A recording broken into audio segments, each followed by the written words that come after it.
and welcome back to Book and Page. We are still reading Richard III. We're actually on to Act 3, and today's video will be discussing Scene 1 and Scene 2 for Act 3. Things are starting to get interesting. So as always, we'll start with a brief summary of what happened in these scenes, and then head a little deeper into discussion of those actions. Yay! Okay, so Act 3 begins, and we finally get to meet the prince. King Edward's eldest son, who's hanging out with Richard and Buckingham, which should be really just red flags all over the place. They've just finished their journey to London, which has left the prince quite tired, but that's okay, because he's gonna go rest soon for a very long time. Now, he doesn't think that his uncles on his mother's side are as false as Richard and Buckingham would have him believe, but he is a little upset that his mother and brother have not come to meet him. That's not a problem, though, because they actually send out a cardinal to go and request his brother, the young York, as he's called, to come and speak with his prince brother. And Buckingham suggests if the Queen won't let him go, take him by force. Yes, this is precisely the point that we're at. Taking kids from the screaming, weeping arms of their parents. I wish that wasn't nearly as, politically topical right now as it is. But, hey, they say, let's just try and talk it out first. And while we're here, waiting for the prince, well, the prince's brother, I guess he is a prince, he's just a younger prince, not important. While we're waiting for him, the prince asks Richard where he should stay. Richard suggests going to the tower, and they have a lovely discussion about Julius Caesar, who was the original builder of the Tower of London, and whether or not that was true, how he's remembered, and how the prince wants to be remembered. All the while, Richard continues to make very direct references to the fact that this kid is going to be dead. Which is fine, because his brother's here, and it's time for his brother to just spend a little bit mocking his uncle, asking for his sword. This isn't, foreshadowing at all. But hey, we're just gonna quietly sweep these little boys off to the tower, though the younger York is unhappy to go. He doesn't trust any of this. And Buckingham turns to Richard and says, hey, do you think the Queen's been talking to her youngest son? Yes. Yes, probably. Hey, do you think Hastings would like to join our plans? We can always ask, and if he doesn't, we can kill him. That brings us to Scene 2, with Hastings. I mean, it at least moves smoothly enough that you sort of know, oh yeah, this is the person they ended that last scene talking about. He's been woken up about 4 in the morning from a messenger from another lord who had a terrible dream about being chased by a boar, and whether or not Hastings was of two councils, aka didn't want to support the princes anymore. Hastings reassures the messenger that he could tell the gentleman he supports the prince's ruling, and really they should be careful around the boar, because if they go fleeing it before it's actually pursuing them, that's probably going to get them killed. Which is excellent timing, because the servant that had been sent by Richard and Buckingham to see if Hastings will support Richard has now arrived. Hastings won't. This is going to turn out fantastically. No, Hastings says that he'll support the princes, and while he's happy that his political rivals are getting their heads chopped off, he's not going to call Richard king anytime soon. Probably a mistake on that one. So the servant heads off, and the messenger heads off, and a few more people arrive at different points, and they have some small conversations. And then Buckingham arrives, because we can trust him. And he invites Hastings along to the Tower of London, assumably to watch the beheading of these political rivals and enemies of Hastings. Though again, Buckingham not so subtly dropping some hints that says poor Hastings isn't going to leave the Tower of London anytime soon. Certainly not alive. Yay. Aren't we just into the heart of all the terrible, terrible politics that are gonna result in people dying? And surprisingly, no direct deaths in this area yet. We finished off Act 1 by killing Clarence. We finished off Act 2 by imprisoning some people, but they're not dead yet, but they're certainly getting there. And I think by the end of Act 3, we might have quite a few more bodies on the stage.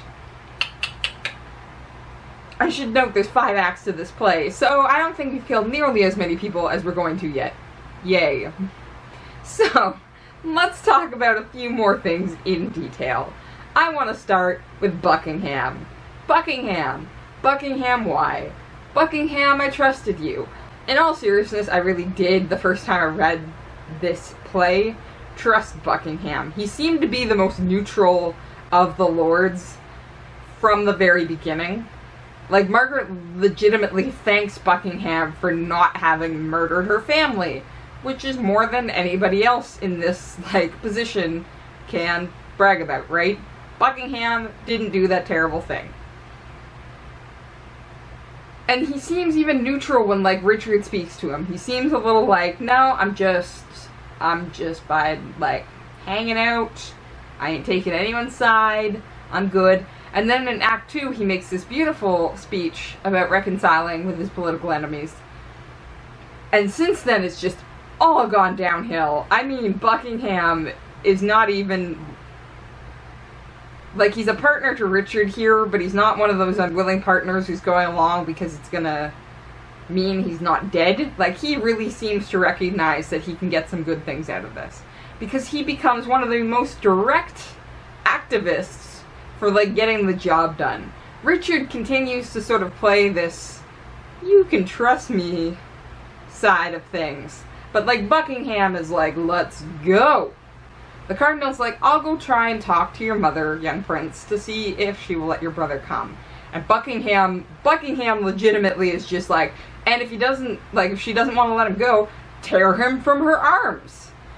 And you're just like, no! No! And this becomes even clearer when, like, he doesn't object to Richard saying, oh, if Hastings doesn't join us, just kill him. And he actively actually goes to collect Hastings and has a few of his own asides, which we haven't really seen from a lot of other characters. Richard and Margaret certainly have these aside moments where they make snide comments. But, like, Buckingham pulls it when he's talking to Hastings. So I think with this character development, you're really seeing the effects of Richard's, like, attitudes and actions on Buckingham. He's picking up a few tricks, as it were, including these really weird tricks of just, like, snidely off to the side being like, Hastings is gonna be there a lot longer than he thinks he is.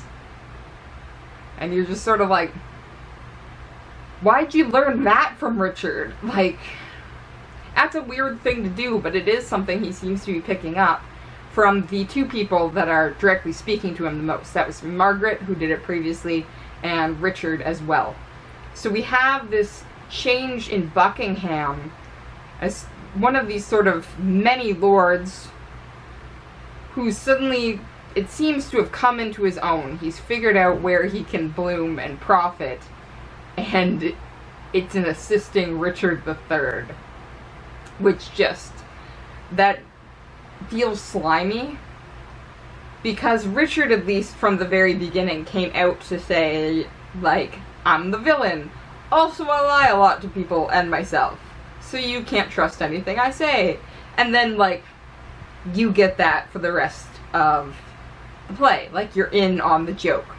But Buckingham is, like, the growing version of Richard. Like, he's not quite there yet. Maybe he can't even admit it to himself, but he's certainly learned a lot from Richard, even within these past 2 scenes, that make him far more dangerous to people that used to be his friends than you really want a friend to be dangerous to you. Like, he's definitely become that character that will throw somebody under the bus, even without Richard asking him directly to do it. If he's just like, yeah, this guy's gonna spoil our plans. Shuck. So it's this strange, uncomfortable character development. But it's actually mirrored on the other side with the development of young York, or Little York, who is the younger brother of the current prince, who's being affected by his mother. And we don't see it directly. We have that small conversation at the end of Act 2, and then he shows up at the start of Act 3, like, ready and raring to take his uncle on. And, like, not hiding it at all. Like, give me your knife. Give me your sword. And then I'll be thankful as you call me. And Richard's like what? Little. He'll be little thankful for it. But he wants to do it anyways. Like, it's this weird, uncomfortable thing where somehow one of the biggest opponents in this entire endeavor, who's not afraid to tell it as it is to people's faces, is like the youngest character that we have. Because he's younger than his brother. Much younger than any of the adults. But he just has the guts, like he's been taught by his mother in this short amount of time that Richard's dangerous, yet he's still willing to directly prod at him. And Buckingham actually comments on how skillfully York does this, because he insults himself at the same time. Like, he's learned to do it in the right way, so that everybody laughs, and they can laugh it off as like a little kid making jokes, because he's joking about himself, not just about Richard. But Buckingham's not fooled by this. Like, he notes it directly and then speaks to Richard about it, which says, again, that Buckingham as a character has developed past that moral point of, like, just leave the kids out of it that you think most of us would have. Like, he's fully just like, hey, do you think that kid's been prepared by his mother to take you out? And Richard's just like, yep. Like, yep. And that's just weird, because if we can have an executioner in this play with a moral compass, you'd hope you'd be able to find some of the lords with some moral compasses. But we're killing most of them. Because we pair up this sort of descent of Buckingham and this mockery from this little kid with Hastings, who's trying to be loyal to King Edward despite having been imprisoned by him, and be loyal to his sons, and not turn tail for Richard the moment Richard says, well, I'm killing your political enemies. But, so he seems to have a bit of a moral compass here, but he's perfectly fine in, like, Richard killing the other uncles, even though even the future king, the prince, doesn't think that they're actually false. So we try and say, oh yeah, maybe he's our moral compass here. But surprisingly, our moral compass most directly is coming from an executioner who couldn't murder somebody. And then you watch all these lords just decide, like, yeah, no, like, Buckingham's just, that kid's being used against you. And Richard's just like, yeah. And we'll take him out as we need to. Hi, Tiggs. You gonna come up?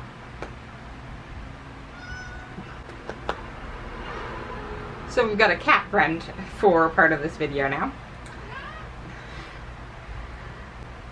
And what's sort of interesting then is we don't know who to root for, except maybe the young prince that we know full well isn't going to do very well. Because he seems to have this sense of, like, honor and greatness that we like to say we like to see in rulers. But it also depends on your opinion of Julius Caesar as a ruler. Like, if he was a good ruler or a tyrant, as people claimed him to be. Because the prince wanting to be like Julius Caesar and saying Julius Caesar figured out the trick to immortality in fame, and then saying, like, should I live long enough, I'm going to retake France, which was a big issue for the kings of England at this point in time, as they believed France was English territory. And it was always sort of which English king was going to be the great one to return France. So even then, like, it's this warlike spirit that this little kid is showing, that you're just sort of like, I'm not sure this is good or bad. And it's especially not good since Richard is just repeatedly saying, like, this kid could be great if I wasn't gonna murder him. So maybe the prince is worth cheering for, or Hastings, but you know both of them are going to die. And Buckingham is suddenly someone you don't want to trust. So it's this uncomfortable moment where the villains just seem to be winning and winning and winning so much that you're not really sure how we're going to get out of here and who you can trust. Which is an interesting way to sort of hit. We're like at the halfway mark, kind of, for the play. Kind of.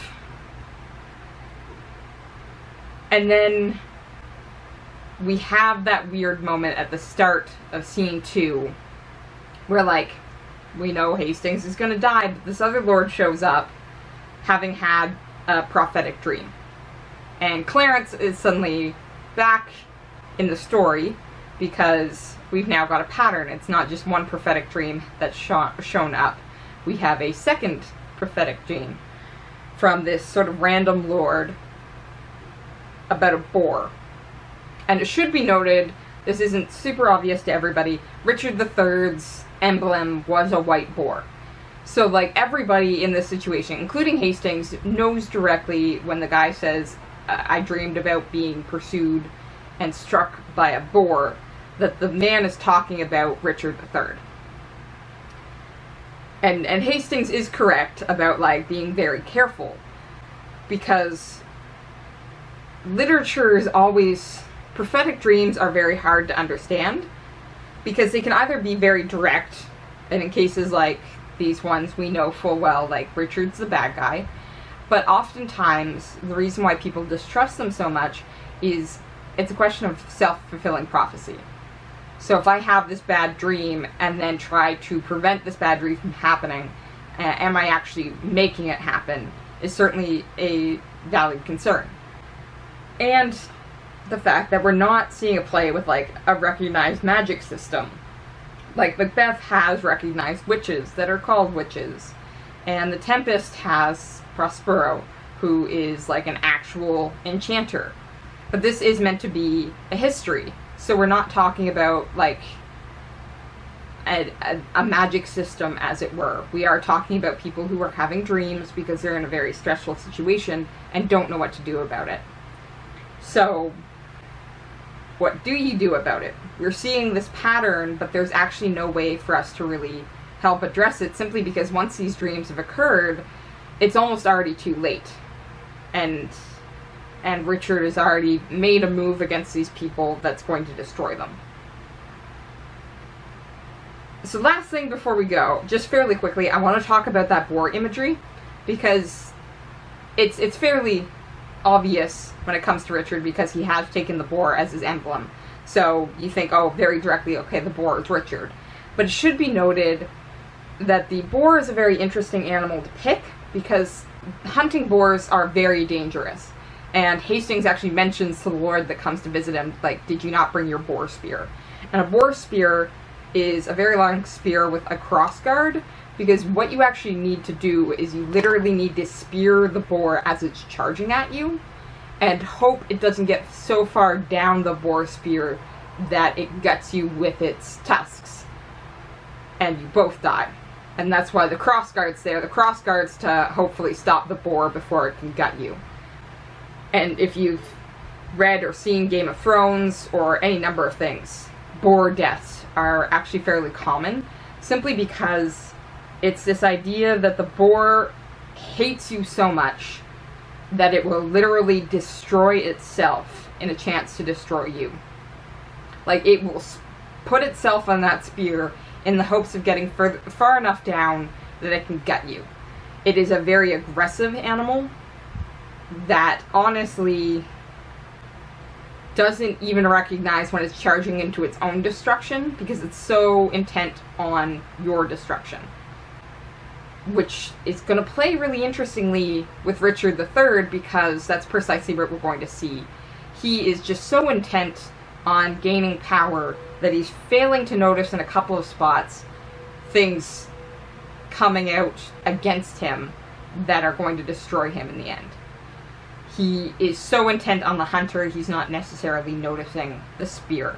Nor necessarily are we at this point in time. Like I said, we really seem to be at a point where Richard and Buckingham are winning. So I think we just have to try and keep an eye on that boar and try and see where the boar spear is coming in, and not just the hunters on that one. So, I'm going to keep reading, and I hope you do too. Say bye, Tiggs. Bye-bye. See you next time.